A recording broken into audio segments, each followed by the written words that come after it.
Mount Everest. आप लोगों ने ज़्यादातर इसके बारे में सुना होगा, किताबों में पढ़ा होगा, और कुछ एक आध 650 करोड़ लोग हैं तो कुछ लोग ऐसे भी गए होंगे जो वास्तव में उस माउंटेन को स्केल करके आए होंगे। कुछ बीच रास्ते में से भी आ गए होंगे, कुछ बदनसीब वहाँ से लौट के भी आएंगे भी नहीं होंगे। ज़्यादातर लोगों ने इसके बारे में ऐसे चैलेंज के रूप में इसके पढ़ा है, और जितने भी माउंटेन हैं उनका एक चैलेंज होता है कि लाइफ में वो कम से कम एक बार माउंट एवरेस्ट को स्केल करने की कोशिश ज़रूर करें। काफ़ी ऐसे लोग हैं जिसने 2 बार 3 बार इसको स्केल किया है, और अब उतना चैलेंज नहीं रहा जैसा पहले हुआ करता था। आर्मी के कर्नल है, colonel I think Ranveer Singh, उन्होंने इसको 3 बार स्केल किया, और शायद दुनिया की 7 की 7 जितनी भी वो पीक्स है उस पर वो जा चुके हैं।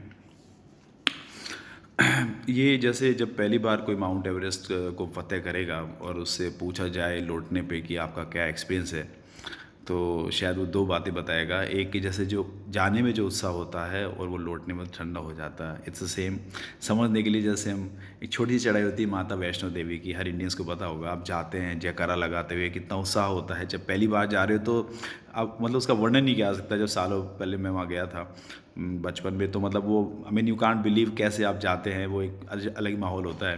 पहुँच के आप जो भी आपको अच्छा लगे या अच्छा ना लगे, उतना ना समझ में इतना आपने सोचा था, फिर आप जब वापस लौटते हैं तो 2 बातें होती है। एक तो वो कि जो उत्साह होता है वो ठंडा हो चुका होता है, राइट। जैसे माउंट एवरेस्ट पे आप चढ़ चुके हो, तो उसके बाद क्या है, what is next, highest peak of the world आप फतेह कर चुके हैं, इसके बाद क्या।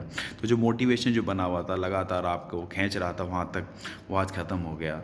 When you return dejected in the sense कि बिकॉज आपकी बॉडी भी थक चुकी होती है और वो मोटिवेशन ख़त्म हो चुका होता है ऐसा ना। व्हाट इज़ नेक्स्ट, सबसे बड़ी पीक धरती पे, सबसे बड़ी पर्वत श्रृंखला माउंटेन, उसको आपने फतेह कर लिया। कुछ साल पहले ऐसा हुआ, मेरा बेटा किसी कंपटीशन में गया हुआ था, और वहाँ पे एक सिंपल क्वेश्चन पूछा जा रहा था बच्चों से। 6, 7, 8 क्लास के बच्चे थे। What you want to be, simple question, what you want to be. हर कोई अपने सपने के हिसाब से, कोई बोल रहा था मैं साइंटिस्ट बनना चाहता हूँ, कोई कह रहा था मैं डॉक्टर बनना चाहता हूँ। और मतलब बच्चे आजकल के बहुत ज़्यादा इन्फॉर्म्ड हैं एंड उनको अपने लक्ष्य का पता होता है।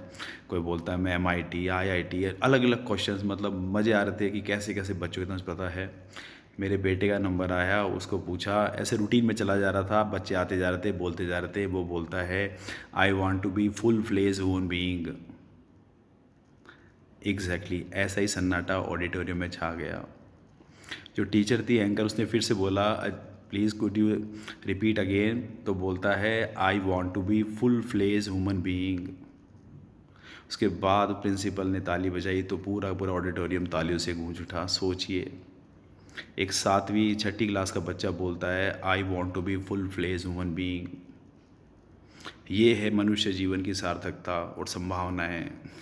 माउंट एवरेस्ट को 1 बार नहीं, 2 बार, 3 बार नहीं, कुछ ने पता नहीं 5-5 बार स्केल कर लिया। लेकिन मनुष्य जीवन की जो ऊंचाइयां हैं उसको प्राप्त करना कितना मुश्किल होता होगा, कितनी संभावनाएं होती होगी कि जो एक जीवन मिला है उसको तो देखूँ कहाँ तक है इसके अंदर। ये डॉक्टर, एस्ट्रोनॉट, इंजीनियर, ये सब नथिंग बट आपके जीवन यापन के तरीके हैं। अगर आपको लगता है आपका 10,000 रुपये महीने में काम हो जाएगा, तो आप ये सब करें भी नहीं, पढ़ाई भी नहीं करें, सब करेंगे भी नहीं, राइट। ये जीवन यापन के साधन है ना, कि डॉक्टर बनूँ, इंजीनियर बनूँ, उसके बाद लाइफ ख़त्म। बट आप सोच के देखो कि you want to be full fledge human being. कम से कम ये जो जीवन मिला है इसको देखूँ तो सही। कॉन्शियस माइंड क्या होता है, सब कॉन्शियस माइंड क्या होता है, कहाँ तक मैं जा सकता हूँ। एक ऊंचाइयाँ, यही है जीवन की ऊंचाई। इस ऊंचाई को अगर प्राप्त कर लो तो पता नहीं, कोशिश कर रहे हैं हम तो कुछ भी नहीं, not 0.001%। But there are people I think who been through. Swami Vivekananda जैसे आप सब लोग जानते हैं, उनके गुरु रामकृष्ण परमहंस, ऐसे बहुत लोग हुए होंगे जिन्होंने इस मनुष्य जीवन की ऊंचाइयों को प्राप्त किया होगा। कितनी पॉसिबिलिटी है, क्या कुछ किया जा सकता है इस जीवन के साथ में। छोटा सा वीडियो है, आपको पसंद आए तो लाइक करें, सब्सक्राइब करें, शेयर करें, कमेंट करें। अच्छा नहीं लगे तो भी लाइक करें, कमेंट कर सकते हैं, और नोटिफिकेशन बेल को हिट कर सकते हैं। Thank you.